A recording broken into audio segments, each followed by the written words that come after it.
सदाशिवसमारम्भाम् शङ्कराचार्यमध्यमाम् अस्मदाचार्यपर्यन्ताम् वन्दे गुरुपरम्पराम्।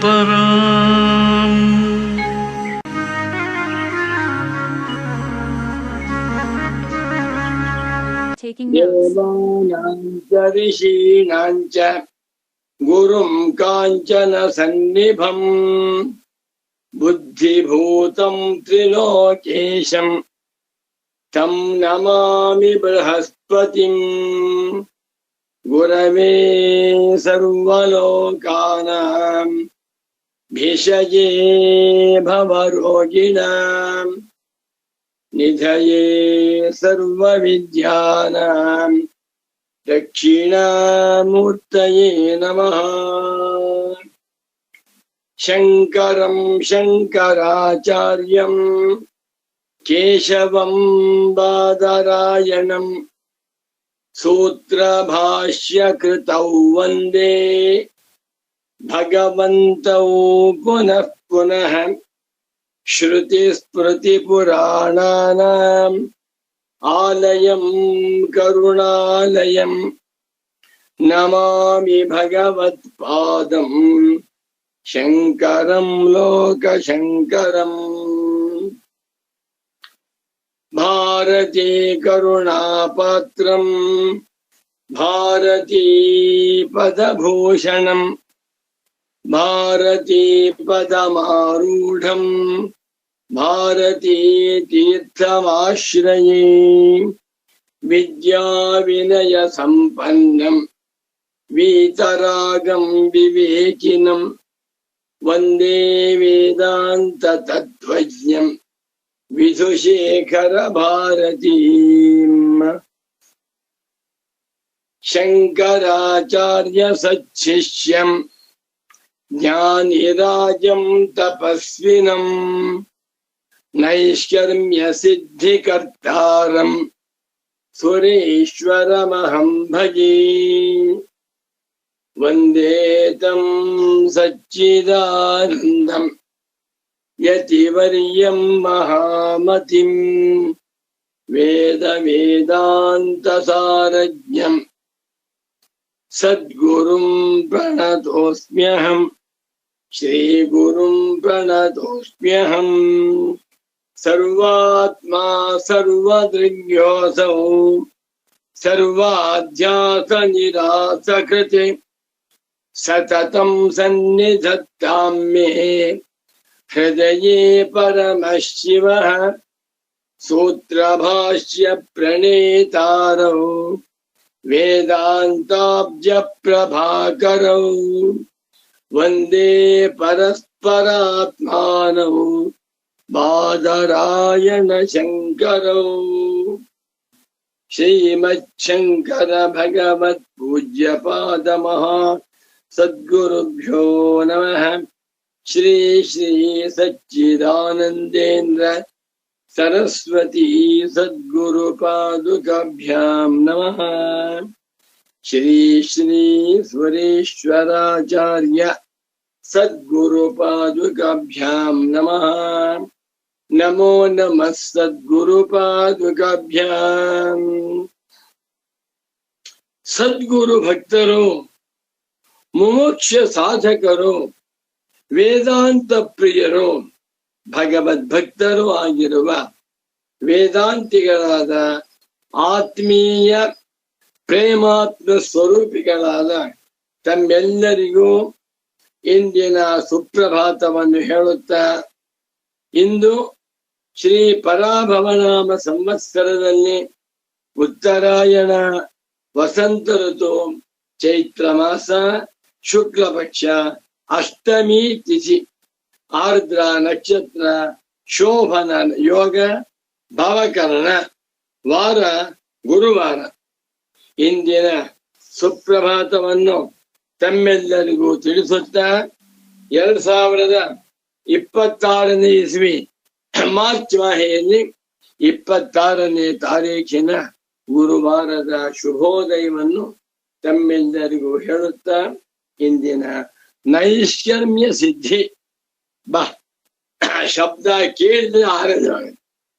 ನೈಷ್ಕರ್ಮ್ಯ ಸಿದ್ಧಿ ಕ್ಲೇಶಾಪಹಾರಿಣಿ ಉಪನ್ಯಾಸ ಕಾರ್ಯಕ್ರಮಕ್ಕೆ ತಮ್ಮೆಲ್ಲರಿಗೂ ಹೃತ್ಪೂರ್ವಕವಾದ ಪ್ರೇಮಪೂರ್ವಕವಾದ ಸುಸ್ವಾಗತ. ಕಾನಿಲಾಜ್ಞಬ್ಧರಿತ್ರ್ಯಂತಂ ಸೃಕ್ಫಣೀವೋದ್ಗತಂ ಯತಃ ಧ್ವಾಂತಚ್ಛಿದೇ ನಮಸ್ತಸ್ಮೈ ಹರಯೇ ಬುದ್ಧಿ ಸಾಕ್ಷಿಣೇ ಅಲಬ್ಧ್ವಾತಿಶಯಂ ಯಸ್ಮಾತ್ ವ್ಯಾವೃತ್ತಾಸ್ತಮಬಾಧಯಃ ಗರೀಯಸೇ ನಮಸ್ತಸ್ಮೈ ಅವಿದ್ಯಾ ಗ್ರಂಥಿ ಭೇದಿನಿ ನಮೋ ನಮಃ ಸದ್ಗುರುಪಾದುಕಾಭ್ಯಾಂ. ನೈಷ್ಕರ್ಮ್ಯ ಸಿದ್ಧಿಯಲ್ಲಿ 3ನೇ ಅಧ್ಯಾಯ 20ನೇ ಶ್ಲೋಕ. ನೈಷ್ಕರ್ಮ್ಯ ಸಿದ್ಧೌ ತೃತೀಯಾಧ್ಯಾಯೇ 20 ಶ್ಲೋಕಃ. ಶ್ರೀ ಸುರೇಶ್ವರಾಚಾರ್ಯ ಉವಾಚ ಸಮ್ಯಕ್ ಸಂಶಯಮಿಥ್ಯಾತ್ವೈಃ ಧೀರೇವೇಯಂ ವಿಭಜ್ಯತೆ ಹಾನೋಪಾದಾನತಾಮೀಶಾಂ ಮೋಹಾದಧ್ಯಸ್ಯತೆ ದೃಶೌ. ನಮೋ ನಮಃ ಸಚ್ಚಿದಾನಂದೇಂದ್ರ ಸರಸ್ವತಿ ಸದ್ಗುರು ಪಾದುಕಾಭ್ಯಾಂ. ಏನು ಶ್ಲೋಕ, ಎಷ್ಟು ಸೊಗಸಾದ ವಿಚಾರ, ಆಳವಾದ ವಿಚಾರ. ವೇದಾಂತ ದರ್ಶನಕ್ಕೆ ನೈಷ್ಕರ್ಮ್ಯ ಸಿದ್ಧಿ ಗ್ರಂಥ ಅತ್ಯಂತ ಶ್ರೇಷ್ಠವಾದ ಗ್ರಂಥ ಅಂತ ನಾವು ತಿಳ್ಕೊಳ್ಬೇಕು. ವೇದಾಂತ ಪ್ರಕರಣ ಗ್ರಂಥ. ಇಂಥ ನೈಷ್ಕರ್ಮ್ಯ ಸಿದ್ಧಿಯನ್ನ ರಚನೆ ಮಾಡಿರುವಂಥ ಪರಮ ಪೂಜ್ಯ ಸದ್ಗುರು ಪುಂಗವರಾದ ಶ್ರೀ ಶ್ರೀ ಶ್ರೀ ಸುರೇಶ್ವರಾಚಾರ್ಯರವರು ಶಂಕರಾಚಾರ್ಯರ ಶಿಷ್ಯರು, ಶಂಕರಾಚಾರ್ಯರ ಬೆಂಬಲಿಯ ಶಿಷ್ಯರು, ಪಕ್ಕಾ ಶಿಷ್ಯರು. ನೋಡಿ, ಶಂಕರಾಚಾರ್ಯರ ಅನುಗ್ರಹದಿಂದ ಸ್ವರೇಶ್ವರಾಚಾರ್ಯರವರು ಎಂಥ ಮೇಧಾವಿಗಳಾಗಿ, ಪಂಡಿತೋತ್ತಮರಾಗಿ, ಬ್ರಹ್ಮನಿಷ್ಠರಾಗಿ, ಜೀವನ್ಮುಕ್ತರಾಗಿ ಇಂಥ ಉದ್ಗ್ರಂಥವನ್ನು ಬರೆದಿದ್ದಾರೆ. ಅದು ತಿಳ್ಕೋಬೇಕು. ಗುರುಭಕ್ತಿಗೆ ಸಮಾನವಾದಂಥ ಸಂಪತ್ತಿಲ್ಲ. ಗುರುಕ್ತೋ ವೇದರಾದ್ಧಾಂತಹ ತತ್ರನೋ ವಚ್ಮಿ ಅಶಕ್ತಿತಃ ಅಂದ್ಬಿಟ್ಟು. ಹೌದಾ? ಅಲಬ್ಧ್ವಾತಿಶಯಂ ಯಸ್ಮಾತ್ ವ್ಯಾವೃತ್ತ ಸ್ತಮಬಾಧಯ ಅಂತಂದ್ರೆ ಏನಿಲ್ಲ. ಆ ಗುರುಭಕ್ತಿಯ ಪರಾಕಾಷ್ಠ ಎಲ್ಲಿ? ಪದವಿಭಾಗವನ್ನು ಮಾಡ್ತೇನೆ, ನೋಡ್ಕೊಳ್ಳಿ. ಸಮ್ಯಕ್ ಸಂಶಯ ಮಿಥ್ಯಾತ್ವೈಃ ಪ್ರಥಮಂ ಪದಂ ಧೀಃ ದ್ವಿತೀಯಂ ಪದಂ ಏವ ತೃತೀಯಂ ಪದಂ ಇಯಂ ಚತುರ್ಥಂ ಪದಂ ವಿಭಜ್ಯತೆ ಪಂಚಮಂ ಪದಂ ಹಾನೋಪಾದಾನತಾಂ ಷಷ್ಠಂ ಪದಂ ಈಶಾಂ ಸಪ್ತಮಂ ಪದಂ ಮೋಹಾತ್ ಅಷ್ಟಮಂ ಪದಂ ಅಧ್ಯಸ್ಯತೆ ನವಮಂ ಪದಂ ದಶೌ ದಶಮಂ ಪದಂ. ಆಹತ್ಯ ಅಸ್ಮಿನ್ ಶ್ಲೋಕೆ ದಶಪದಾನಿ ಸಂತಿ. ಪೂರ್ವಾರ್ಧೆ ಪಂಚಪದಾನಿ, ಉತ್ತರಾರ್ಧೆ ಚ ಪಂಚಪದಾನಿ. आहत्य दशपदात्मक श्लोक श्लोक क्षत्रु दशपदात्मक दश पद लक्षण श्लोक अन्वय हेळ्ತೀನಿ इयं धीः एव सम्यक् संशयमिथ्यात्मैः विभज्यते न तु आत्मा ईशां हानोपादानतां मोहान्ते दृशौ ಅಧ್ಯಸ್ಯತೆ ಅಜ್ಞೈಹಿ. ಬಾ, ಸೊಗಸಾಗಿದೆ ಶ್ಲೋಕ, ತುಂಬಾ ಚೆನ್ನಾಗಿದೆ. ಇಂಥ ಶ್ಲೋಕಗಳ ಪ್ರವಚನವನ್ನ ಕೇಳುವುದೇ ಒಂದು ದೊಡ್ಡ ಸೌಭಾಗ್ಯ. ನಾವಿನ್ನೇ ಸಾಧನೆ ಮಾಡದಿದ್ದು ಪರವಾಗಿಲ್ಲ, ದೈಶ್ಯಮ ಸಿದ್ಧಿ ಪ್ರವಚನವನ್ನ ಕೇಳ್ತಾ ಬಂದುಬಿಟ್ರೆ ಆತ್ಮಜ್ಞಾನಿಗಳಾಗದೆ ಬೇರೆ ದಾರಿ ಇಲ್ಲ. ಶ್ಲೋಕ ಓದಿದ ಮೇಲೆ ಪದವಿಭಾಗ ಅನ್ವಯ ಅರ್ಥವಾಗಿಬಿಟ್ರೆ ಶ್ಲೋಕಕ್ಕೆ ತಾತ್ಪರ್ಯ ಗೊತ್ತಾಯಿತು ಅಂತ ಅರ್ಥ. ಈ ಶ್ಲೋಕಕ್ಕೆ ಭಗವಾನ್ ಸ್ವರೇಶ್ವರಾಚಾರ್ಯರವರು ಒಂದು ಅವತರಣಿಕಾ ವಾಕ್ಯ ಬರೆದಿದ್ದು, ಓದ್ತೇನೆ.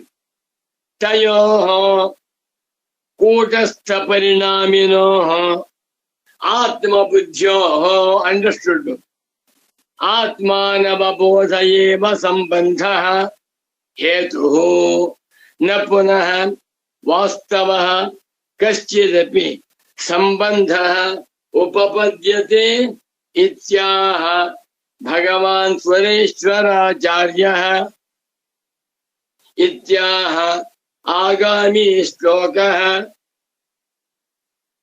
ತಯೋಃ ಅವರಿಬ್ಬರಿಗೆ, ಇದು ಷಷ್ಠಿ ದ್ವಿವಚನ ರೂಪ. ದಕಾರಾಂತಹ ಪುಲ್ಲಿಂಗ ತದ್ ಶಬ್ದ ಸಹ ತೌತೆ ತಂ ತೌತಾನ್ ತೇನ ತಾಭ್ಯಾಂ ತೈಃ ತಸ್ಮೈ ತಾಭ್ಯಾಂ ತೇಭ್ಯಃ ತಸ್ಮಾತ್ ತಾಭ್ಯಾಂ ತೇಭ್ಯಃ ತಸ್ಯ ತಯೋಃ ತೇಷಾಂ ತಸ್ಮಿನ್ ತಯೋಃ ತೇಷು. ತಯೋಃ ಅವರಿಬ್ಬರಿಗೆ, ಯಾರ್ಯಾರು? ಒಬ್ಬ ಆತ್ಮ ಸಾಕ್ಷಿ, ಮತ್ತೊಂದು ಬುದ್ಧಿ. ಆತ್ಮ ಬುದ್ಧಿಯೋಹೋ ತಯೋಹೋ ಹೇಗಿದ್ದಾರೆ? ಕೂಟಸ್ಥ ಪರಿಣಾಮಿನೋ ಆತ್ಮ ಕೂಟಸ್ಥ ಬುದ್ಧಿ ಪರಿಣಾಮಿನಿ. ತಯೋಃ ಕೂಟಸ್ಥ ಪರಿಣಾಮಿನೋ ಕೂಟಸ್ಥ ಆತ್ಮನಃ ಪರಿಣಾಮ್ಯ ಬುದ್ಧೇಶ್ಚ. ಆತ್ಮನು ಕೂಟಸ್ಥ ನಿರ್ವಿಕಾರಿ ಸಾಕ್ಷ್ಯ ಸ್ವರೂಪ, ಬುದ್ಧಿ ಪರಿಣಾಮಿ. ಇಬ್ಬರಿಗೂ ಕೂಡ ಸಂಬಂಧ ಹೇತು ಕಹ, ಸಂಬಂಧಕ್ಕೆ ಕಾರಣವಾಗಿರುವಂತಹದ್ದು ಯಾವುದು? ಇಬ್ಬರಿಗೂ ಸಂಬಂಧವೇ ಇಲ್ಲ. ಆತ್ಮನು ಚಿನ್ಮಾತ್ರ ಸ್ವರೂಪ, ಬುದ್ಧಿ ಜಡ. ಆತ್ಮನು ಸ್ವಯಂ ಪ್ರಕಾಶ ಸ್ವರೂಪ, ಬುದ್ಧಿಗೆ ಬುದ್ಧಿ ಇಲ್ಲ. ಆತ್ಮನು ಕೂಟಸ್ಥ ಬೋಧ ಸ್ವರೂಪ, ಬುದ್ಧಿ ನಿತ್ಯ ವಿಕಾರಿ ಸ್ವರೂಪ.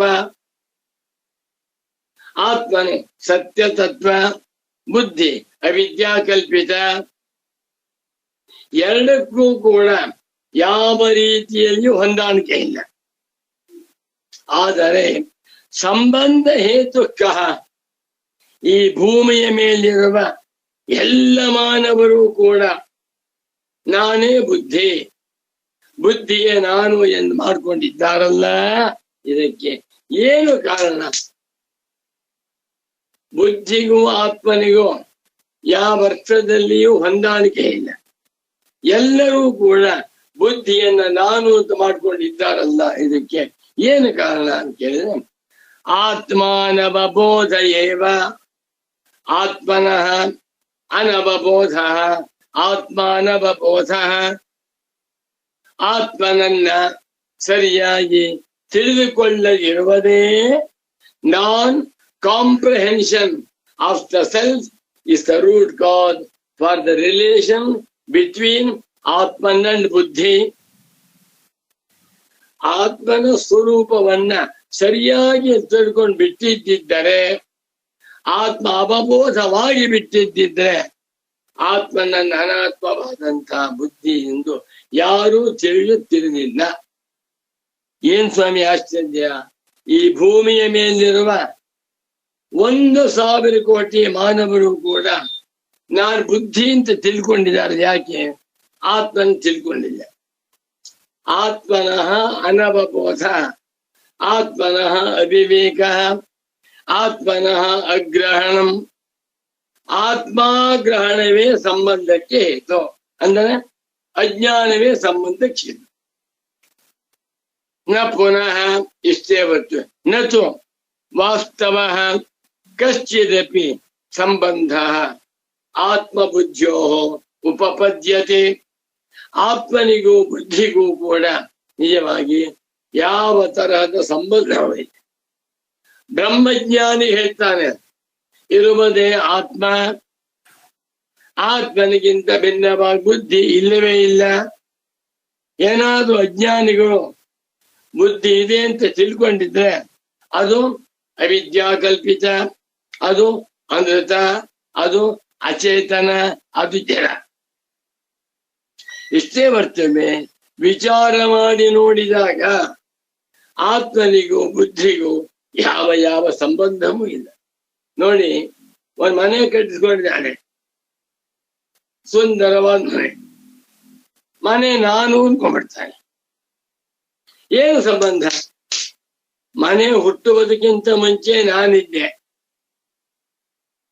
ಈ ದೇಹ ಬಿದ್ದೋದ್ಮೇಲೆ ಮನೆ ಇರ್ಬೋದು, ಅಥವಾ ಮನೆ ಬಿದ್ದೋದ್ಮೇಲೆ ನಾನಿರ್ಬೋದು.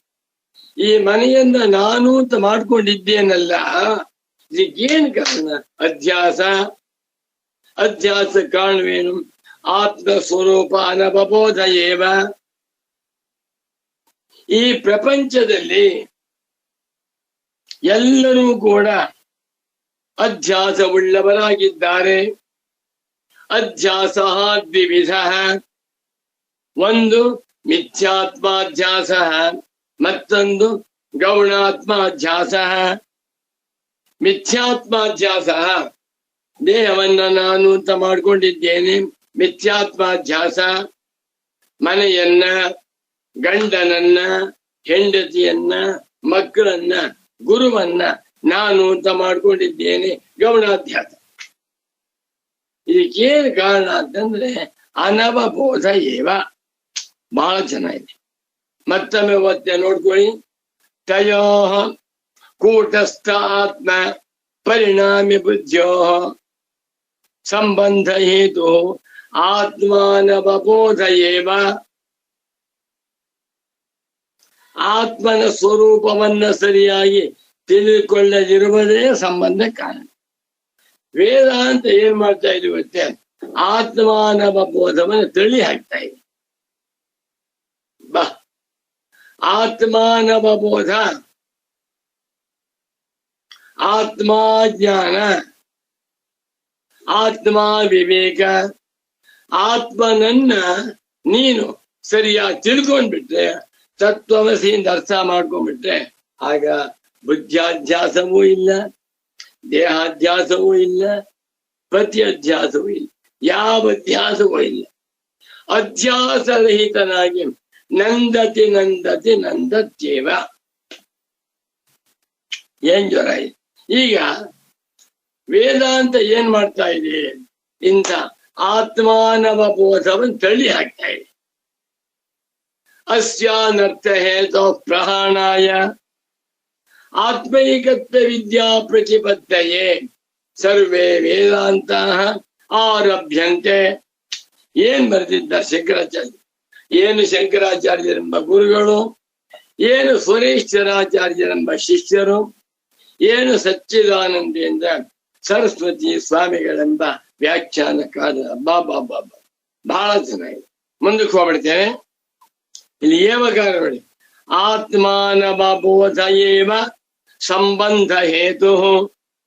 ಇದನ್ನೇ ಇತರೇತರ ವಿವೇಕೇನ ಅತ್ಯಂತ ವಿವಿಕ್ತಯೋ ಇತರೇತರಾಧ್ಯಾಸ. ಅಧ್ಯಾಸದಿಂದ ದುಃಖ, ಅಧ್ಯಾಸಕ್ಕೆ ಕಾರಣ ಅನವಬೋಧ. ಅನವಬೋಧವು ಸ್ವಾಭಾವಿಕವಾಗಿದೆ, ಅವಿಚಾರ ಸಿದ್ಧವಾಗಿದೆ. ಇಂಥ ಅನವಬೋಧವನ್ನ ನಾಶ ಮಾಡಿಕೊಳ್ಳಬೇಕಾದರೆ ಆತ್ಮೈಕತ್ವ ಜ್ಞಾನವನ್ನು ಹೊಂದಬೇಕು.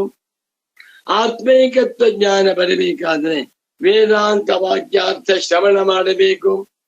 ವೇದಾಂತ ವಾಕ್ಯಾರ್ಥ ಶ್ರವಣ ಮಾಡಬೇಕಾದ್ರೆ ಒಬ್ಬ ಗುರು ಬೇಕು. ಆ ಗುರುವನ್ನು ಆಶ್ರಯಿಸಿ.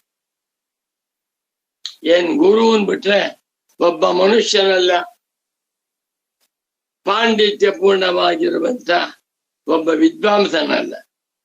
ಗುರು ಅಂತಂದ್ರೆ ಸಾಕ್ಷಾತ್ ಬ್ರಹ್ಮ ತತ್ವ. ಗುರುರ್ ಬ್ರಹ್ಮ, ಗುರುರ್ ವಿಷ್ಣು, ಗುರುರ್ ದೇವೋ ಮಹೇಶ್ವರ, ಗುರು ಸಾಕ್ಷಾತ್ ಪರಂ ಬ್ರಹ್ಮ. ತಸ್ಮೈ ಶ್ರೀ ಗುರವೇ ನಮಃ. ಕಿಮುಪಾದೇಯಂ ಗುರುವಚನಂ, ಕೋ ಗುರು ಅಧಿಗತ ತತ್ವ ಶಿಷ್ಯಹಿತಾಯ ಉದ್ಯತ ಸತತಂ. ಶ್ರೀರಾಮ್. ಸರಿ, ಮುಂದಕ್ಕೆ ಹೋಗ್ಬಿಡ್ತೇನೆ. ಅನ್ವಯ ಆಯ್ತು, ಮತ್ತೆ ಹೇಳ್ತೇನೆ ನೋಡಿ. ಇಯಂ ಧೀಹಿ ಏವ ಸಮ್ಯಕ್ ಸಂಶಯ ಮಿಥ್ಯಾತ್ವೈಃ ವಿಭಜ್ಯತೆ. ಅಮೀಷಾ ಈಶಾಂ ಆನೋಪಾದಾನತಾಂ ಮೋಹಾತ್ ದೃಶೌ ಅಧ್ಯಸ್ಯತೆ ಅಜ್ಞೈಃ. ಅರ್ಥ ಆಯ್ತು. ಇಯಂ ಧೀಹಿ ಏವ, ಈ ಬುದ್ಧಿಯೇ ರಾಜ್ಯಭಾರ ಮಾಡ್ತಾ ಇದೆ. ಬುದ್ಧಿ ಆತ್ಮನನ್ನು ಮುಚ್ಚಾಕಿ ಬಿಟ್ಟು ನಾನೇ ಚಕ್ರವರ್ತಿ, ನಾನೇ ರಾಜ ಅಂತ ಹೇಳ್ತಾರೆ. ಇಯಂ ಸ್ತ್ರೀಲಿಂಗ, ಅಯಂ ಇಮೌ ಇಮೆ ಪುಲ್ಲಿಂಗ, ಇಯಂ ಇಮಿ ಇಮಾಹ ಸ್ತ್ರೀಲಿಂಗ, ಇದಂ ಇಮೆ ಇಮಾನಿ ನಪುಂಸಕಲಿಂಗ. ಇಯಂ ಧೀಹಿ ಏವ, ಈ ಬುದ್ಧಿಯೇ ಸಮ್ಯಜ್ಞಾನ, ಸಂಶಯಜ್ಞಾನ, ಮಿಥ್ಯಾಜ್ಞಾನಗಳೆಂಬ ಮೂರರಿಂದ ವಿಭಜ್ಯತೆ, ವಿಂಗಡವಾಗಿರುತ್ತದೆ. ಇದು ಸಮ್ಯಜ್ಞಾನ, ಇದು ಸಂಶಯ ಜ್ಞಾನ, ಇದು ಮಿಥ್ಯಾಜ್ಞಾನ. ಮೂರು ತೋರ್ತಾ ಇದೆ. ಉದಾಹರಣೆ ಕೊಡ್ತೀನಿ ನೋಡಿ. ನಮಗೆ ವೇದಾಂತ ಕೇಳಿ ಅಭ್ಯಾಸ. ಅಲ್ಲಿ ಹಾವು ಹೋಗ್ತಾ ಇದೆ, ಹಾವು ಬಿದ್ದಿದೆ. ನೀವ ಬಿದ್ದಿರುವಂತಹದ್ದು ಹಾವು, ಹಗ್ಗ ಅಂತ ತಿಳ್ಕೊಂಬಿಟ್ಟೆ. ಯಾರು ಹೇಳಿ ಹಾವು ಕಣೋ, ಇಲ್ಲ ಕಣೋ, ನಿನ್ ಭ್ರಮೆ. ನಮಗೆ ರಜ್ಜು ಸ್ವಲ್ಪ ದೃಷ್ಟ ಅಂತ ಕೇಳಿ ಕೇಳಿ ಅಭ್ಯಾಸವಾಗಿಬಿಟ್ಟಿದೆ. ಇದು ಹಗ್ಗ ಅಂತಾನೆ, ಇನ್ನೊಬ್ಬ ಹಾವು ಅಂತಾನೆ. ನಂಗೆ ಸಂಶಯ, ಈ ಹಾವು ಹಗ್ಗವ? ಸಂಶಯ ಜ್ಞಾನ ಯಾರಿಗೆ? ಬುದ್ಧಿಗೆ. ಸಮ್ಯ ಜ್ಞಾನ, ಹತ್ರಕ್ಕೆ ಹೋದ, ನೋಡ್ದ, ಇದು ಹಾವು ಹಗ್ಗವಲ್ಲ, ಗೊತ್ತಾಯ್ತು, ಸಮ್ಯ ಜ್ಞಾನ. ಮಿಥ್ಯಾಜ್ಞಾನ, ಹಾವನ್ನ ಹಗ್ಗ ಎಂದು ತಿಳಿಯುವುದು ಮಿಥ್ಯಾಜ್ಞಾನ, ಹಗ್ಗವನ್ನ ಹಾವೆಂದು ತಿಳಿಯುವುದು ಮಿಥ್ಯಾಜ್ಞಾನ. ಪರಮ ಪೂಜ್ಯ ಸಚ್ಚಿದಾನಂದೇಂದ್ರ ಸರಸ್ವತಿ ಸ್ವಾಮೀಜಿಯವರು ಈ ವಾಕ್ಯಕ್ಕೆ ಒಳ್ಳೆ ಅರ್ಥ ಮಾಡ್ತಾ ಇದ್ರು. ಹೇಗೆ ಶಾಂಕರ ಭಾಷ್ಯಗಳಲ್ಲಿ ಜ್ಞಾನಾಭಾವ ಸಂಶಯ ಜ್ಞಾನ ಮಿಥ್ಯಾಜ್ಞಾನಗಳಿಗಿಂತ ಭಿನ್ನವಾಗಿ ಮತ್ತೊಂದು ಮೂಲಾಜ್ಞಾನವನ್ನು ಹೇಳಿಲ್ಲವೋ, ಅದೇ ರೀತಿಯಲ್ಲಿ ಸ್ವರೇಶ್ವರಾಚಾರ್ಯರು ಕೂಡ ತಮ್ಮ ಗ್ರಂಥಗಳಲ್ಲಿ ಮೂರು ತರಹದ ಅವಿದ್ಯೆಯನ್ನು ಹೇಳಿದ್ದಾರೆಯೇ ಹೊರತು ನಾಲ್ಕನೇ ಅವಿದ್ಯೆಯನ್ನು ಹೇಳಿಲ್ಲ, ಒಪ್ಪಿಕೊಂಡಿಲ್ಲ ಅಂತ ಗೊತ್ತೇ ಇಲ್ಲ ಅವರಿಗೆ. ಶಂಕರರಿಗಾಗಲಿ ಸ್ವರೇಶ್ವರಾಚಾರ್ಯರಿಗಾಗಲಿ ಮೂಲ ವಿದ್ಯದ ಗಂಧವೂ ಇಲ್ಲ. ಈಗಿನ ವ್ಯಾಖ್ಯಾನಕಾರರುಗಳು ಜ್ಞಾನಾಭಾವ ಸಂಶಯ ಜ್ಞಾನ ಮಿಥ್ಯಾಜ್ಞಾನಗಳಿಗಿಂತ ಭಿನ್ನವಾಗಿ ಇನ್ನೊಂದು ನಾಲ್ಕನೆಯ ಅಜ್ಞಾನ ಉಂಟು. ಅದಕ್ಕೆ ಹೆಸರು ಮೂಲಾವಿದ್ಯಾ, ಮೂಲಾಜ್ಞಾನ. ಅದು ವಸ್ತು ರೂಪವಾದದ್ದು, ಭಾವರೂಪವಾದದ್ದು, ಅದೇ ಅವ್ಯಾಕೃತ. ಅದರಿಂದ ಮೂಲ ವಿದ್ಯೆ ಬಂದಿದೆ ಅಂತ ಬಹಳ ತಪ್ಪು, ಬೇಡ ಅದು. ಸಂಶಯ ಒಂದು ಸಮ್ಯ ಜ್ಞಾನ, ಮತ್ತೊಂದು ಸಂಶಯ ಜ್ಞಾನ, ಮತ್ತೊಂದು ಈ ಮೂರು ಕೂಡ ಬುದ್ಧಿಯಲ್ಲಿ ತೋರುತ್ತಿದೆ. ಬುದ್ಧಿಯೇ ಮೂರು ರೂಪದಿಂದ ತೋರ್ತಾ ಇದೆ. ಆದರೆ ಈಶಾಂ ಸಮ್ಯಕ್ ಸಂಶಯ ಮಿಥ್ಯಾತ್ಮಾನಾಂ ಈಶಾಂ ದೃಶೌ ದೃಕ್ ಸ್ವರೂಪನಾದ ಆತ್ಮನಲ್ಲಿ ಹಾನೋಪಾದಾನತ ಮಿಥ್ಯಾಜ್ಞಾನ ಇದೆ. ಮಿಥ್ಯಾಜ್ಞಾನ ಹೋಗ್ಬೇಕು.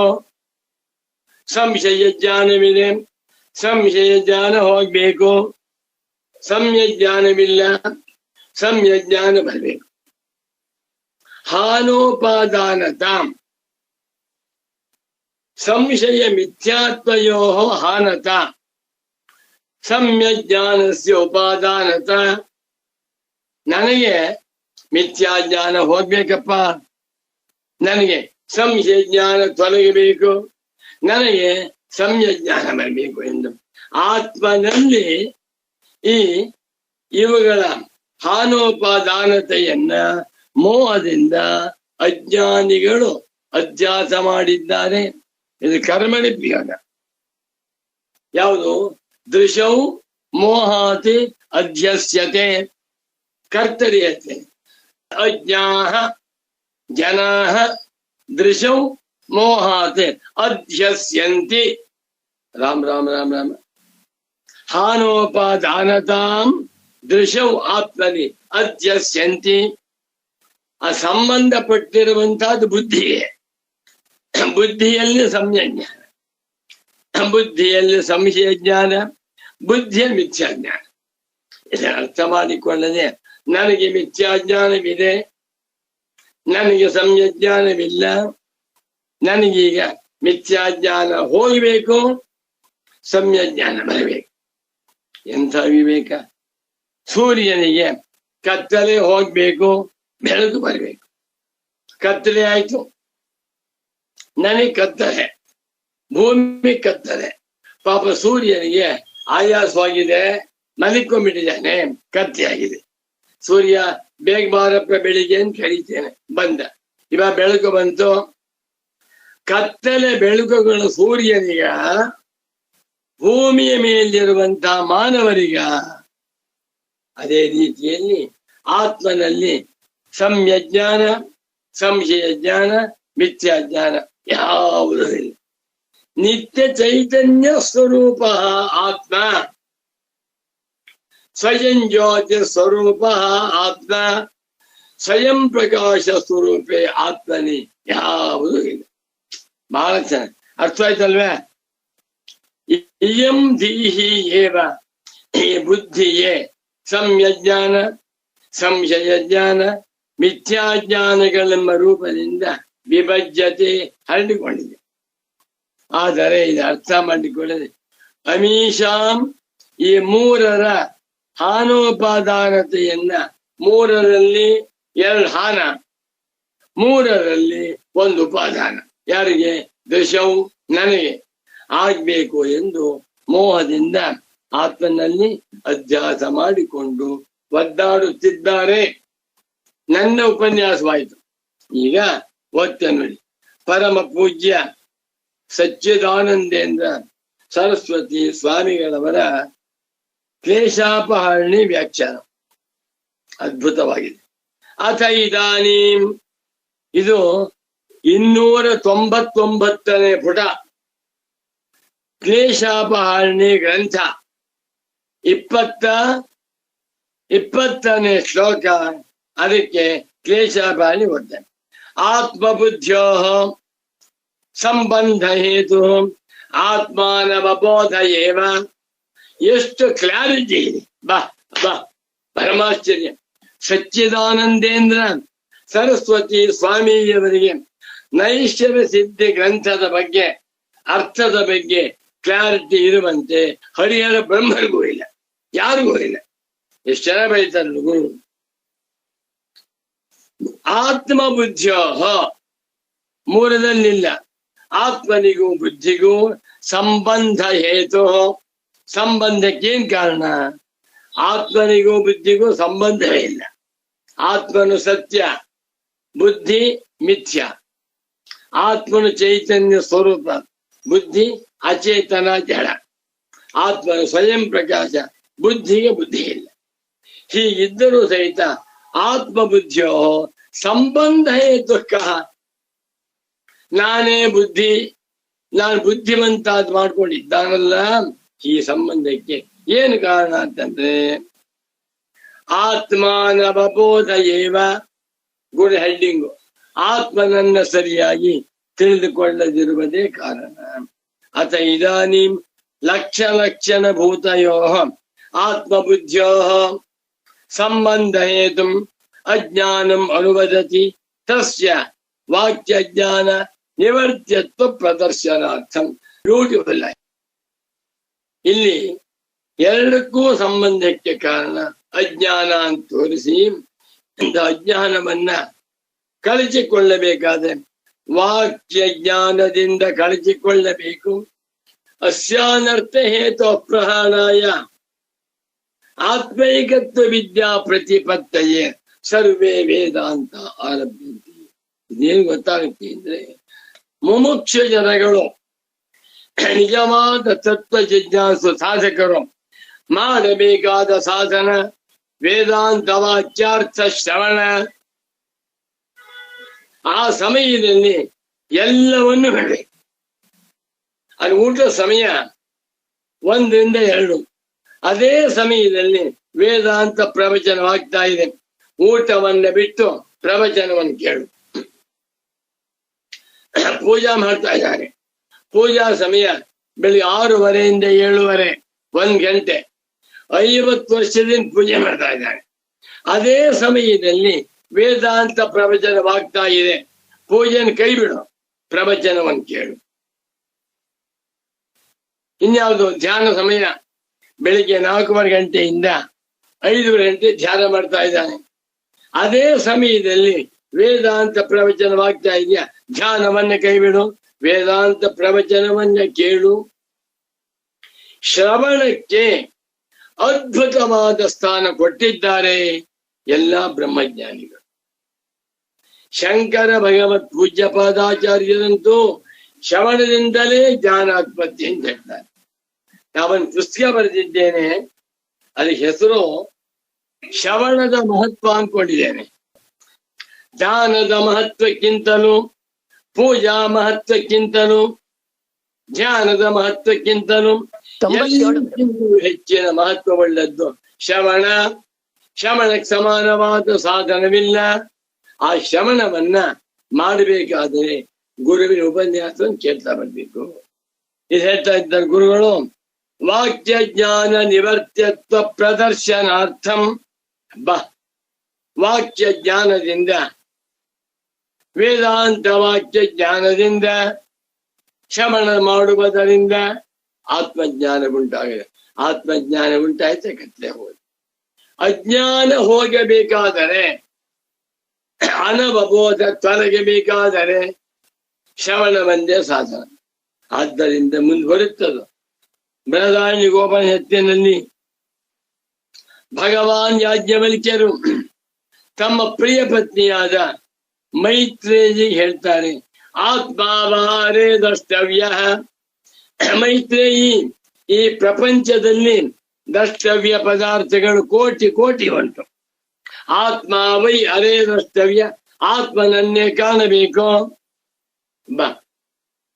ಆತ್ಮನೊಬ್ಬನನ್ನೇ ಅರ್ಥ ಮಾಡಿಕೊಳ್ಳಬೇಕು. ಏತಜ್ಜಿನೇಯಂ ನಿತ್ಯಮೇವಾತ್ಮ ಸಂಸ್ಥಂ ನಾತಃ ಪರಂ ವೇದಿತವ್ಯಂ ಹಿ ಕಿಂಚಿತ್. ಆತ್ಮನೊಬ್ಬನೇ ತಿಳಿಯಲ್ಪಡುವ ವಸ್ತು. ಏತಜ್ಜೇಯಂ, ಆತ್ಮತತ್ವಮೇವ ಜ್ಞೇಯಂ. ಉಳಿದದ್ದೆಲ್ಲ ಸಮುದ್ರದ ಜ್ಞಾನ, ಆಕಾಶದ ಜ್ಞಾನ, ದೇವತೆಗಳ ಜ್ಞಾನ, ನವಗ್ರಹಗಳ ಜ್ಞಾನ ಎಲ್ಲವೂ ಜುಜುಬಿ, ವೇಸ್ಟ್. ಇದು ಮುಮುಕ್ಷಿಗೆ ಹೇಳುವವರಿಗೆ. ಹೇ ಮೈತ್ರೇಯಿ, ಆತ್ಮ ವೈ ಆತ್ಮ ಏವ ದ್ರಷ್ಟವ್ಯ ಜ್ಞಾತವ್ಯ. ಕಥಂ ಜ್ಞಾತವ್ಯ? ಶ್ರೋತವ್ಯ, ಮಂತವ್ಯ, ನಿಧಿಧ್ಯಾಸಿತವ್ಯ. ಏನು ಉದ್ದೇಶ ಮಾಡಿದ್ದಾರೆ? ಇವತ್ತಿನ ಕಾಲದಲ್ಲಿ ದುರದೃಷ್ಟವೇನು ಅಂದ್ರೆ, ನಾವು ಜಿಜ್ಞಾಸಿಗಳು ಅಂತ ಹೇಳ್ಕೋತಾರೆ, ಸನ್ಯಾಸಿಗಳಾಗ್ತಾರೆ. ಅವ್ರೇನ್ ಮಾಡ್ತಾರೆ? ವೇದಾಂತ ವಿಚಾರ ಶ್ರವಣವಂತನ್ ಬಿಟ್ಟು ಧ್ಯಾನ, ಮೌನ, ಜಾಗರಣೆ, ಪೂಜೆ ಮಾಡ್ತಾರೆ. ವೇಸ್ಟ್. ಅದ ಗೃಹಸ್ಥರ ಮಾಡ್ಕೊಂಡು ಹೋಗಿ, ಯೋಗಿಗಳು ಮಾಡಿ.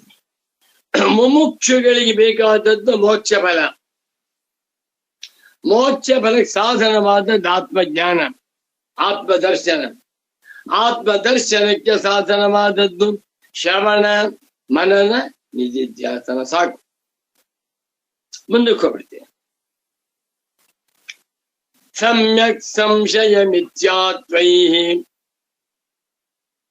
ಧೀರೇಮೇಯಂ ವಿಭಜ್ಯತೆ ಹಾನೋಪಾದಾನ ತಾಮೀಶಾಂ ಮೋಹಾದಧ್ಯಸ್ಯ ತೇ ದೃಶೌ. ಸಮ್ಯಗಿತಿ ಸಮ್ಯಕ್ ಸಂಶಯ ಮಿಥ್ಯಾತ್ವೈಃ ಸಮ್ಯಜ್ಞಾನಂ ಸಂಶಯಜ್ಞಾನಂ ಮಿಥ್ಯಾಜ್ಞಾನಂ ಇತ್ಯೇವಂ ಇಯಂ ಧೀರೇವ ವಿಭಜ್ಯತೆ ನತು ಆತ್ಮಸ್ವರೂಪಭೂತಂ ಜ್ಞಾನಂ. ಅಬ್ಬಬ್ಬಬ್ಬ, ಏನ್ ಚೆನ್ನಾಗಿ ಬರೀತಾರೆ ಗುರು. ಇದು ಸಮ್ಯಜ್ಞಾನ, ಇದು ಸಂಶಯ ಜ್ಞಾನ, ಇದು ಮಿಥ್ಯಾಜ್ಞಾನ ಎಂದು ಮೂರು ತೋರ್ತಾರೆ. ಮೂರೂ ಕೂಡ ಬುದ್ಧಿಯ ವಿಲಾಸ, ಬುದ್ಧಿಯ ಪರಿಣಾಮವೇ ಹೊರತು ಚೈತನ್ಯ ಸ್ವರೂಪ ಆತ್ಮನ ಜ್ಞಾನವಲ್ಲ. ತಸ್ಯ ಅವಗತ್ಯ ಮಾತ್ರತ್ವೇನ ಸರ್ವತ್ರಾಪಿ ಏಕರೂಪೇಣೈವ ಅವಸ್ಥಿತತ್ವಾದಿತ್ಯಾಶಯ. ಆತ್ಮನ ಜ್ಞಾನಕ್ಷೇತ್ರವು ಅವಗತಿ. ಆತ್ಮನಿಗೆ ಹೆಸರು ವ್ಯಕ್ತ ಸ್ವರೂಪ. ಆತ್ಮನ ಜ್ಞಾನವಲ್ಲ, ಸೂರ್ಯನ ಬೆಳಕಲ್ಲ. ಸೂರ್ಯನೇ ಬೆಳಕು, ಅಗ್ನಿಯ ಬಿಸಿ ಅಲ್ಲ, ಅಗ್ನಿಯೇ ಬಿಸಿ. ಬುದ್ಧಿಯ ಜ್ಞಾನ ಆತ್ಮನ ಜ್ಞಾನ ಅಲ್ಲ. ಬುದ್ಧಿಯ ಜ್ಞಾನವಾಗಬಹುದು. ಆತ್ಮನೇ ಅವಗತ್ಯ ಸ್ವರೂಪನಾಗಿ ಏಕ ಸ್ವರೂಪನಾಗಿರುವುದರಿಂದ ಆತ್ಮನ ಅವಗತಿಯಲ್ಲಿ ಈ ರೀತಿಯಾದ ಮೂರು ತರಹದ ಭೇದಗಳು ಇಲ್ಲ. ಕಥಂ ತರ್ಹಿ, ಆತ್ಮನಲ್ಲಿ ಭೇದವಿಲ್ಲ ಅಂತಾದ್ರೆ ಹೇಗೆ? ಸಂಶಯ ಮಿಥ್ಯಾಜ್ಞಾನಯೋ ಹಾತವ್ಯತ್ವಂ. ನನಗೆ ಸಂಶಯ ಜ್ಞಾನವಿದೆ, ಅದನ್ನ ಕಳ್ಕೋಬೇಕು. ಮಿಥ್ಯಾಜ್ಞಾನವಿದೆ, ಅದನ್ನು ಕಳ್ಕೊಳ್ಬೇಕು ಅಂತ ಹೇಳ್ತೇವೆ. ಸಮ್ಯಜ್ಞಾನಸ್ಯ ಚ ಉಪಾದೇಯತ್ವಂ ಲೋಕೆ. ಸಮ್ಯಜ್ಞಾನವು ಉಪಾದೇಯ, ಸಂಶಯ ಮಿಥ್ಯಾಜ್ಞಾನಗಳು ಹೇಯ ಅಂತ ಎಲ್ಲರೂ ಮಾಡ್ಕೊಂಡಿದೆ. ನನ್ಗೆ ಸಮ್ಯಜ್ಞಾನ ಬೇಕು, ಹೊಂದಬೇಕು, ಮಿಥ್ಯಾಜ್ಞಾನ ಬೇಡ, ಕಳ್ಕೊಳ್ಬೇಕು. ಎಲ್ಲರೂ ಮಾಡ್ಕೊಂಡಿದ್ದಾರೆ. ಶಾಸ್ತ್ರವೂ ಹೇಳ್ತಾ ಇದೆ ಏನಂತ? ಛಿದ್ಯಂತೆ ಸರ್ವ ಸಂಶಯ. ಆತ್ಮನನ್ನ ತಿಳಿದವನಿಗೆ ಎಲ್ಲಾ ಸಂಶಯವೂ ತೊಲಗುತ್ತದೆ. ತತ್ರ ಕೋ ಮೋಹಕ್ಕ ಶೋಕ ಏಕತ್ವಮನು ಪಶ್ಯದ. ಏಕತ್ವ ಜ್ಞಾನವನ್ನ ಉಳ್ಳವನಿಗೆ ಶೋಕ ಮೋಹಗಳಿಲ್ಲ. ಸೋನ್ಮೇಷ್ಟವ್ಯ ವಿಜಿಜ್ಞಾಸಿ. ಎಷ್ಟು ಜನ ಕೊಟ್ಬಿಡ್ತಾರೆ ಗುರು. ಆತ್ಮ ಹುಡುಕಬೇಕು, ತಿಳ್ಕೊಳ್ಬೇಕು, ಆತ್ಮಜ್ಞಾನ ಮಾಡ್ಕೊಳ್ಬೇಕು ಅಂತ ಹೇಳಿದ್ರು. ಲೋಕದಲ್ಲಿಯೋ ಶಾಸ್ತ್ರಗಳಲ್ಲಿಯೋ ಸಮ್ಯಜ್ಞಾನವನ್ನು ಹೊಂದಬೇಕು, ಉಪಾದೇಯ. ಸಂಶಯ ಮಿಥ್ಯಾಜ್ಞಾನಗಳನ್ನ ಕಲ್ಕೊಳ್ಬೇಕು, ಅದು ಉಪಾದೇಯ ಅನುಪಾದೇಯ ಅಂತ ಹೇಳ್ತಾ ಇದ್ದಾರೆ. ಹೇಗಿದು? ರಾಮ್ ರಾಮ್, ಚೆನ್ನಾಗಿದೆ. ಉಪಾದೇಯ ಅನುಪಾದೇಯ ಹೇಗಪ್ಪ ಅಂತಂದ್ರೆ ಇತ್ಯಾದಿ ಶ್ರುತಿ ಉಪದೇಶಶ್ಚ ಇದೆಯಲ್ಲ ಅಂತಂದ್ರೆ ಉಪದೇಶಾಶ್ಚ ತಥಾ ಹಾನೋಪಾದಾನತ. ಹಾನತ ಯಾವುದಕ್ಕೆ? ಸಂಶಯ ಜ್ಞಾನ ಮಿಥ್ಯಾಜ್ಞಾನಯೋ ಹಾನತ ಉಪಾದಾನತ ಸಮ್ಯಜ್ಞಾನಸ್ಯ. ನನಗಿರುವಂತಹ ಸಮ್ಯಜ್ಞಾನವನ್ನ ನಾನು ಉಳ್ಳವನಾಗಬೇಕು, ನನ್ನಲ್ಲಿ ಇಲ್ಲದೆ ಇರುವಂತಹ ಸಮ್ಯಜ್ಞಾನವನ್ನ ಹೊಂದಬೇಕು. ನನ್ನಲ್ಲಿರುವಂತಹ ಮಿಥ್ಯಾಜ್ಞಾನವನ್ನ ಸಂಶಯ ಜ್ಞಾನವನ್ನ ಕಳ್ಕೊಳ್ಬೇಕು ಅಂತ ಅನ್ಕೊಂಡಿದ್ದೇವಲ್ಲ, ಹೇಗಿದು ಅಂತ ಕೇಳಿದ್ರೆ ಅಮೀಶಾಂ ಸಮ್ಯಜ್ಞಾನ ಸಂಶಯಜ್ಞಾನ ಮಿಥ್ಯಾಜ್ಞಾನಾನ ಪ್ರತ್ಯಯಗತಾನ ಹಾನೋಪಾದಾನತ ದೃಶೌ ಕೂಟಸ್ಥ ಚೈತನ್ಯೇ ಆತ್ಮನಿ ಅಧ್ಯಸ್ಯತೆ. ಅಬ್ಬಬ್ಬಬ್ಬ, ಚೆನ್ನಾಗಿದೆ. ಅಜ್ಞಾನಿಗಳು ಪಾಪ ವಿಚಾರ ಮಾಡಿಲ್ಲ ನೋಡಿ. ಎಷ್ಟೋ ಜನ ದೊಡ್ಡ ಶ್ರೀಮಂತರಿರ್ತಾರೆ, 1000 ಕಾರಿದೆ, 10 ಏರೋಪ್ಲೇನ್ ಇದೆ. ಒಂದು ದಿವಸಕ್ಕೆ 10 ಕೋಟಿ ರೂಪಾಯಿ ಸಂಪಾದನೆ ಮಾಡ್ತಾರೆ. ಬಹಳ ಸಂತೋಷ. ಇಡೀ ಪ್ರಪಂಚದಲ್ಲಿ ನಂಬರ್ 1 ಶ್ರೀಮಂತ. ತುಂಬಾ ಸಂತೋಷ. ಪ್ರತಿದಿನವೂ ಒಂದೊಂದು ಕಾರ್ನ ಓಡಾಡ್ತಾರೆ. ಅವ್ರ ಮನೆಯಲ್ಲಿ 1 ಟನ್ ಬಂಗಾರ ಇದೆ, 1000 ಕೆಜಿ. ಟ್ಯಾಕ್ಸ್ ಎಲ್ಲ ಕೊಟ್ಬಿಟ್ಟಿದ್ದಾರೆ. ದಿನ 1 ಕೆಜಿ ಹಾಕೊಂಬರ್ತಾರೆ ಬಂಗಾರವನ್ನ. ಅದನ್ನ ನೋಡ್ತಾ ಇದ್ರೆ ವಿಭೂತಿ ಪುರುಷ ಅನ್ಸುತ್ತೆ. ಆದರೆ ಅವರಿಗೆ ವಸ್ತು ತಂತ್ರಜ್ಞಾನವೆಂದರೇನು ಗೊತ್ತಿಲ್ಲ, ಅವಸ್ಥಾತ್ರಿ ವಿಚಾರ ಗೊತ್ತಿಲ್ಲ. ನಾನು ಬ್ರಹ್ಮ ಸ್ವರೂಪನಾಗಿದ್ದೇನೆ, ಹುಟ್ಟಿಲ್ಲ ಸಾವಿಲ್ಲ ಎನ್ನುವಂತ ಜ್ಞಾನವಿಲ್ಲ. ಅಂದರೆ ಅವನ ಜನ್ಮ ವೇಸ್ಟ್. ಅವಿಜ್ಞಾತೆ ಜನ್ಮ ನಷ್ಟಂ ವಿಜ್ಞಾತೆ ಜನ್ಮ ಸಾರ್ಥಕಂ ಜ್ಞಾತುರಾತ್ಮ ನ ದೂರೇ ಸ್ಯಾತ್ ಇತಿ ವೇದಾಂತ ಡಿಂಡಿಮ. ಶ್ರೀರಾಮ್ ಜೈ ರಾಮ್ ಜೈ ಜಯ ರಾಮ್. ಒಬ್ಬ ರಮಣ ಮಹರ್ಷಿ 100 ಜನ ಬೇರೆ ಸಾಮಾನ್ಯ, ಒಬ್ಬ ಶ್ರೀಮಂತ, ಒಬ್ಬ ವಿದ್ಯಾವಂತ, ಒಬ್ಬ ಪವಾಡ ಪುರುಷ, ಒಬ್ಬ ಯೋಗ ಸಿದ್ಧಿ ಪುರುಷ, ಒಬ್ಬ ಮಹಾ ಸನ್ಯಾಸಿ, ಇನ್ನೊಬ್ಬ 120 ವರ್ಷ ಬದುಕಿರುವಂತ ವೃದ್ಧ. ರಮಣ ಮಹರ್ಷಿ ಒಬ್ಬ, 100 ಜನ ಬೇರೆ ಇದ್ದಾರೆ. ನನ್ನ ದೃಷ್ಟಿಯಲ್ಲಿ ರಮಣ ಮಹರ್ಷಿಗಳೊಬ್ಬರೇ ನಿಜವಾದ ಮಾನವ. ಉಳಿದವರೆಲ್ಲ ವೇಸ್ಟ್. ಯಾಕೆ? ಆತ್ಮಜ್ಞಾನ ಮಾಡ್ಕೊಂಡು ವೇದಾಂತ ವಾಕ್ಯಾರ್ಥ ವಿಚಾರವನ್ನು ಮಾಡುತ್ತಾ ನಮ್ಮ ಜೀವನ ಕಳೀತಾ ಇದ್ದೇವೆ ಅಂದ್ರೆ ನಾವೇ 14 ಲೋಕಗಳಲ್ಲಿ ಅತ್ಯಂತ ಶ್ರೇಷ್ಠರಾದ ಅದೃಷ್ಟಶಾಲಿಗಳಾದ ಮಾನವರು ಅಂತ ನಮ್ಮನ್ನು ನಾವೇ ಭಾವಿಸ್ಕೋಬೇಕು. ಬಹಳ ಜ್ವರ ಇದೆ. ಅಮೀಷಾಂ ಸಮ್ಯಜ್ಞಾನಾದೀನ ಪ್ರತ್ಯಜಗತಾನ ಹಾನೋಪಾದಾನತ ಹಾನ ಉಪಾದಾನತೆಯು ದೃಶೌ ಕೂಟಸ್ಥ ಚೈತನ್ಯ ಸ್ವರೂಪನ ಆತ್ಮನಲ್ಲಿ ಅಧ್ಯಸ್ಯತೆ ಅಧ್ಯಾಸ ಮಾಡಲ್ಪಡ್ತಾ ಇದೆ. ಅತಃ ಪರಮಾರ್ಥತಃ ನಸ್ತಃ ಸಂಶಯ ಮಿಥ್ಯಾತ್ವೇ ಹಾತವ್ಯೇ ನ ಚ ಸಮ್ಯಕ್ತ್ವಂ ಉಪಾದೇಯಂ ಕೂಟಸ್ಥ ಚೈತನ್ಯ ಲಕ್ಷಣೆ ಆತ್ಮಬೋಧೆ.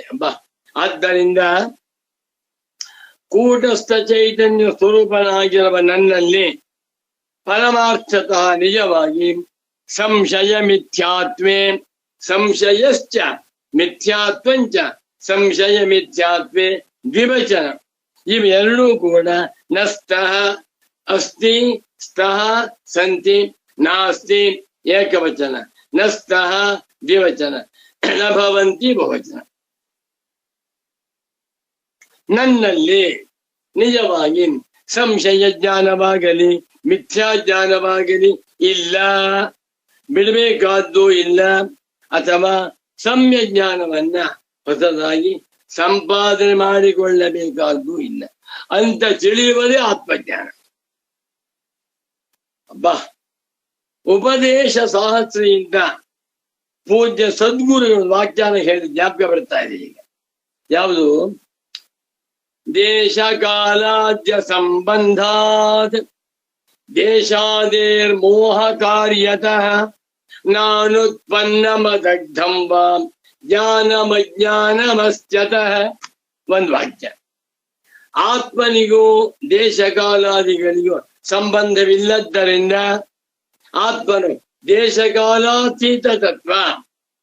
ಇಂಥ ಆತ್ಮನಲ್ಲಿ ಹೊಸದಾಗಿ ಉಂಟಾಗಬೇಕಾಗಿರುವ ಜ್ಞಾನವೂ ಇಲ್ಲ, ಆತ್ಮನಿಂದ ತೊಲಗಬೇಕಾಗಿರುವ ಅಜ್ಞಾನವೂ ಇಲ್ಲ, ಬಾಧ ಮಾಡಿಕೊಳ್ಳಬೇಕಾಗಿರುವ ಅಜ್ಞಾನವಾಗಲಿ ಹೊಂದಬೇಕಾಗಿರುವ ಜ್ಞಾನವಾಗಲಿ ಇಲ್ಲ ಎಂದು ತಿಳಿಯುವುದೇ ಆತ್ಮಜ್ಞಾನದ ಸ್ವರೂಪ. ವ್ಯವಹಾರ ದೃಷ್ಟ್ಯಾ ಏವ ತುಂ ತಥಾ ವ್ಯಪದೇಶ. ವ್ಯವಹಾರದ ದೃಷ್ಟಿಯಿಂದ ನನ್ಗೆ ಅಜ್ಞಾನವಿದೆ, ಅಜ್ಞಾನ ಕಳ್ಕೋಬೇಕು. ವ್ಯವಹಾರ ದೃಷ್ಟಿಯಿಂದಲೇ ಹಾಗೆ ವ್ಯಪದೇಶವೇ ಹೊರತು ನಿಜವಾಗಿ ಇಲ್ಲ ಅಂದು. ಮುಂದೋಬಣ್ಣ ಉಪದಿಷ್ಟಂ ಹಿ ಭಗವತ್ಪಾದೈ ಶಂಕರ ಭಗವತ್ ಪೂಜ್ಯ ಪಾದಾಚಾರ್ಯರು ಹೀಗೆಂದು ಉಪದೇಶ ಶಾಸ್ತ್ರ ಹೇಳಿದ್ದಾರೆ. ಸಮ್ಯಕ್ ಸಂಶಯ ಮಿಥ್ಯೋಕ್ತಾ ಪ್ರತ್ಯಯ ವಿವಿಚಾರಿಣ ಏಕೈವಾವಗತ್ಯಸ್ತೇಷು ಭೇದಸ್ತು ಪ್ರತ್ಯಯಾರ್ಪಿತ. ಅದ್ಭುತ ಅದ್ಭುತ.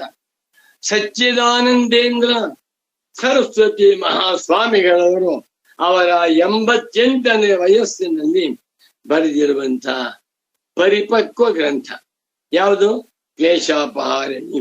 ನೋಡಿ, ಸುರೇಶ್ವರಾಚಾರ್ಯರ ನೈಷ್ಕರ್ಮ್ಯ ಸಿದ್ಧಿಗೆ ವ್ಯಾಖ್ಯಾನ ಮಾಡುವ ಸಂದರ್ಭದಲ್ಲಿ ಶಂಕರ ಭಗವತ್ ಪೂಜ್ಯ ಪಾದಾಚಾರ್ಯರ ಉಪದೇಶ ಶಾಸ್ತ್ರಿಯಿಂದ ಪ್ರಮಾಣ ವಾಕ್ಯವನ್ನು ಉದ್ಧಾರ ಮಾಡ್ತಾ ಇದ್ದ. ಏನ್ ಹೇಳ್ಬೇಕು ಸ್ವಾಮಿ, ಎಷ್ಟು ಹೇಳಿದ್ರು ಬ್ರಹ್ಮಾನಂದ. ಇದನ್ನ ಉಪದೇಶ ಶಾಸ್ತ್ರದಲ್ಲಿ ಹೇಳಿದ್ರು. ಸಮ್ಯಜ್ಞಾನ, ಸಂಶಯ ಜ್ಞಾನ, ಮಿಥ್ಯಾಜ್ಞಾನ ಎಲ್ಲವೂ ಕೂಡ ಪ್ರತ್ಯಯಗಳು ವ್ಯಭಿಚಾರಿಣ ಬದಲಾವಣೆ ಆಗ್ತದೆ. ಏಕೈವ ಅವಗತಿ. ಅವಗತಿ ಎನ್ನುವಂತಹದ್ದು ಏಕಾಸ್ತಿಗೆ ಒಂದೇ. ಆತ್ಮನೇ ಅವಗತಿಯ ಸ್ವರೂಪನಾಗಿದ್ದಾನೆ. ತೇಷು ಭೇದಸ್ತು. ಈ ಭೇದಗಳೆಲ್ಲವೂ ಕೂಡ ಪ್ರತ್ಯಯಗಳಿಂದ ಉಂಟಾದದ್ದು. ಆತ್ಮನಲ್ಲಿ ಭೇದವಿಲ್ಲ ಅಂತ. ಒಟ್ಟಿನಲ್ಲಿ ಇವತ್ತಿನ ಶ್ಲೋಕದ ತಾತ್ಪರ್ಯ, ಬುದ್ಧಿಯಲ್ಲಿ ಸಂಶಯ ಮಿಥ್ಯಾ ಸಂಯಜ್ಞಾನಿಗಳೇ ಹೊರತು ಆತ್ಮನಲ್ಲಿ ಇಲ್ಲ.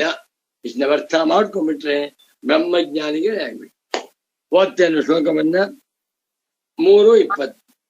ಶ್ರೀ ಸುರೇಶ್ವರಾಚಾರ್ಯ ಉವಾಚ ಸಮ್ಯಕ್ ಸಂಶಯ ಮಿಥ್ಯಾತ್ವೈಃ ಧೀರೇವೇಯಂ ವಿಭಜ್ಯತೆ ಹಾನೋಪಾದಾನತಾಮೀಶಾಂ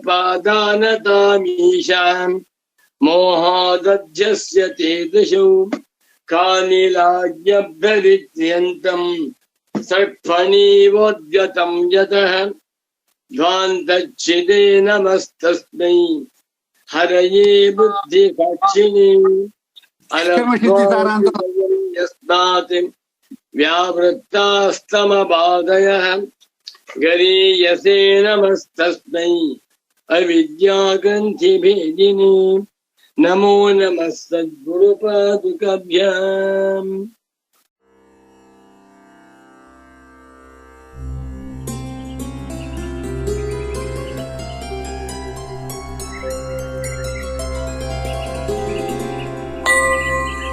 ಓಂ ನಮಃ ಶ್ರೀ ಸಚ್ಚಿದಾನಂದ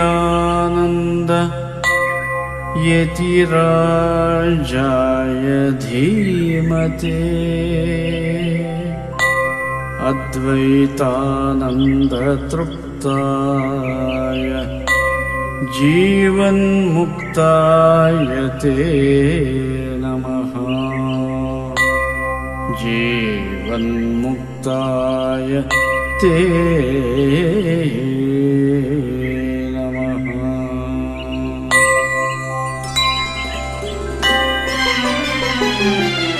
ಅಂತರಂಗದ ಕದವ ತೆರೆದು ನೋಡಯ್ಯ. ಅಂತರಂಗದ ಕದವ ತೆರೆದು ನೋಡಯ್ಯ. ಅಂತರಾತ್ಮನ ಇರವ ಹರಿಯ ಮನ ಮಾಡಯ್ಯ. ಅಂತರಂಗದ ಕದವ ತೆರೆದು ನೋಡಯ್ಯ. ತೆರೆದು ನೋಡಯ್ಯ.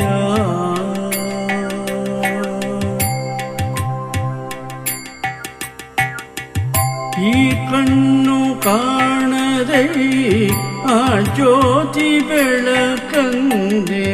ಈ ರಸನೆ ಅರಿಯದೆ ಆ ಗಣ್ಣ ಸವಿಯನ್ನೆ. ಈ ಕಣ್ಣು ಕಾಣದೆ ಆ ಜ್ಯೋತಿ ಬೆಳಕನ್ನೆ. ಈ ರಸನೆ ಅರಿಯದೆ ಆ ಗಣ್ಣ ಸವಿಯನ್ನೆ. ಈ ಕಿವಿಯು ಕೇಳದೆ ಓಂಕಾರ ಧ್ವನಿಯನ್ನೆ. ಈ ಮೂಗು ತಿಳಿಯದೆ ಜ್ಞಾನವಾಸನೆಯನ್ನೆ. ಈ ಕಿವಿಯು ಕೇಳದೆ ಓಂಕಾರ ಧ್ವನಿಯನ್ನೇ ಈ ಮೂಗು ತಿಳಿಯದೆ ಜ್ಞಾನವಾಸನೆಯನ್ನೇ ಅಂತರಂಗದ ಕರವ ತೆರೆದು ನೋಡಯ್ಯ ತೆರೆದು ನೋಡಯ್ಯ.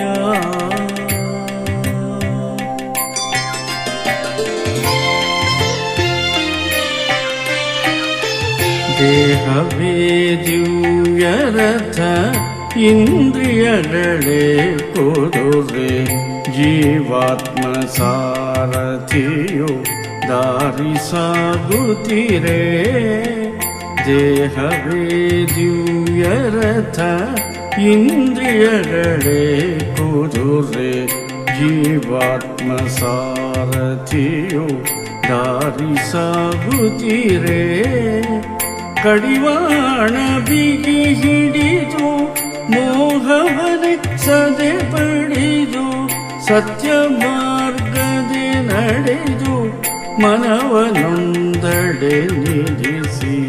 ಕಡಿವಾಣ ಬಿಗಿ ಹಿಡಿದು ಮೋಹವನೆ ಸದೆ ಪಡೆದು ಸತ್ಯ ಮಾರ್ಗದೆ ನಡೆದು ಮನವನೊಂದಡೆ ನಿಲ್ಲಿಸಿ.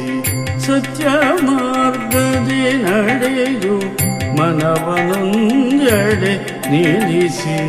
ಅಂತರಂಗದ ಕರವ ತೆರೆದು ನೋಡಯ್ಯ ತೆರೆದು ನೋಡಯ್ಯ.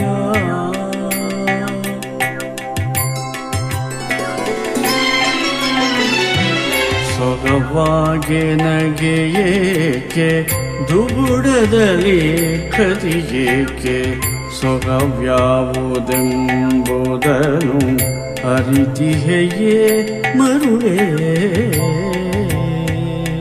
ಸೊಗವಾಗಿ ನಗೆಯೇಕೆ ದುಗುಡದಲ್ಲಿ ಕದಿಯೇಕೆ ಸೊಗವ್ಯಾವುದೆಂಬುದನು ಅರಿತಿಹೆಯೇ ಮರುಳೇ. ಜಗಕ್ಕಾಗಿ ನೀನಿಹೆಯೋ ನಿನಗಾಗಿ ಜಗವಿಹುದೋ ಒಗಟಿನ ಬಲೆಯನ್ನು ಅರಿವಂತ ನರನಾಗು. ಜಗಕ್ಕಾಗಿ ನೀನಿಹೆಯೋ ನಿನ್ನಿಂದ ಜಗವಿಹುದೋ ಒಗಟಿನ ಬಲೆಯನ್ನು ಅರಿವಂತ ನರನಾಗು. ಒಗಟಿನ ಬಲೆಯನ್ನು ಅರಿವಂತ ನರನಾಗು. ಅಂತರಂಗದ ಕರವ ತೆರೆದು ನೋಡಯ್ಯ ಅಂತರಾತ್ಮನ ಇರವ ಅರಿಯ ಮನ ಮಾಡಯ್ಯ. ಅಂತರಂಗದ ಕರವ ತೆರೆದು ನೋಡಯ್ಯ ತೆರೆದು ನೋಡಯ್ಯ ತೆರೆದು ನೋಡಯ್ಯ.